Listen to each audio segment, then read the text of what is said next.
In our last conversation, we talked about why your brain craves novelty, why you start things with fire and abandon them when the spark fades, and we explored the psychology of high openness to experience. But here's what I didn't tell you. For some of you, the problem isn't that you lack commitment. The problem is that you have too much commitment to too many things at once. You look at your career options and you don't see one path, you see five, and they all feel equally real, equally yours. You're not afraid of hard work. You're terrified of choosing the wrong work. This is what psychologists call the paradox of potential, and the anxiety it creates is crushing. Today, we're going to dissolve that anxiety. We're going to look at a career model that doesn't ask you to be one thing, and we're going to build a strategy that works with your brain, not against it. Let me describe your internal experience. You're good at multiple things, not dabbling, actually good. You've spent real time in multiple domains. Maybe you're a trained designer who also codes, or a marketer who understands data science, or a therapist who writes. And when people ask, "So what do you do?"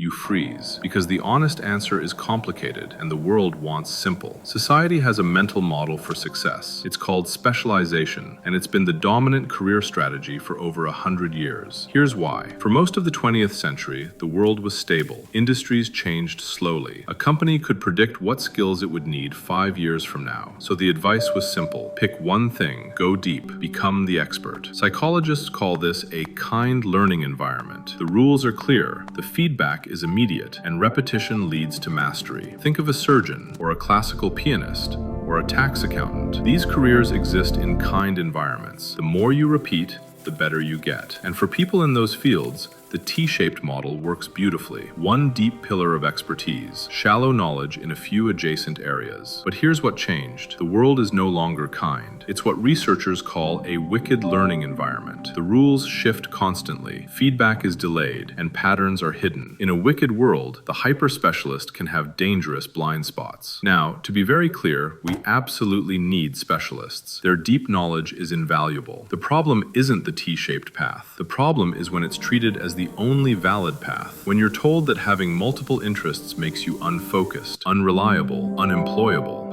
that's when the anxiety begins. Here's what they don't tell you in career counseling. Your brain isn't broken. It's built for a different kind of value creation. Let me show you what I mean. There are different career geometries, different shapes, and each one has a place in the world. The I-shaped person is the pure specialist, one deep vertical pillar. This is the heart surgeon, the astrophysicist, the concert violinist. The dash-shaped person is the opposite, a mile wide and an inch deep. They know a little about everything, but can't go deep on anything. This is the trap many multi-interested people fall into, and it creates massive anxiety because there's no ground to stand on. But there's a third shape, the M-shaped professional. Picture this, two deep pillars connected by a horizontal bar of broader knowledge. Maybe one pillar is software engineering. You've spent years going deep there. You can build complex systems. That's pillar one. Your second pillar is behavioral psychology. You've studied it formally. You understand cognitive biases, decision architecture, how people actually think. And your horizontal bar?